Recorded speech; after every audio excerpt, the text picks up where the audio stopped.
अब सेयर घट्दा पनि तपाईँहरूले कमाउने अवसर हुनेछ। सेयर लगानीकर्ताले यो भिडियो सेभ गरिहाल्नुहोस् है त। अब नेपालको सेयर बजारमा अब ठुलो परिवर्तन हुनेवाला छ।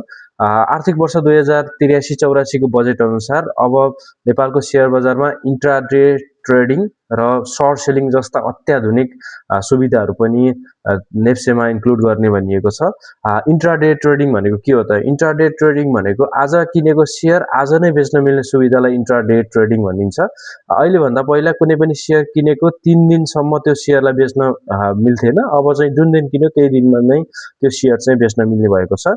र अर्को छ सर्ट सेलिङ। सर्ट सेलिङ भनेको यदि तपाईँलाई बजार घट्छ जस्तो लाग्छ भने आज फर्स्ट आवरमा सुरुमा अलिकति कम घटेको बेलामा सेयर बेचेर अलि धेरै घटेको बेलामा सेयर किनेर जुन कम घटेको र धेरै घटेको बिचको ग्यापमा चाहिँ नाफा कमाउने सुविधा हो।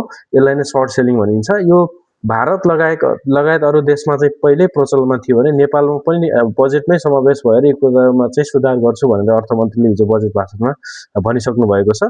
यो हुने बित्तिकै बजारमा के फाइदा हुन्छ भन्दा बजारमा चाहिँ जुन म्यानिपुलेसन हुन्थ्यो त्यो म्यानिपुलेसन घट्छ र घटिसकेपछि बजारमा आजै किनेर आजै बेच्न पाउने भइसकेपछि चाहिँ त्यो मार्केटमा भोल्युमको पनि बढी भोल्युममा सेयर कारोबार हुन सक्छ भने यसको जोखिम पनि उत्तिकै छ।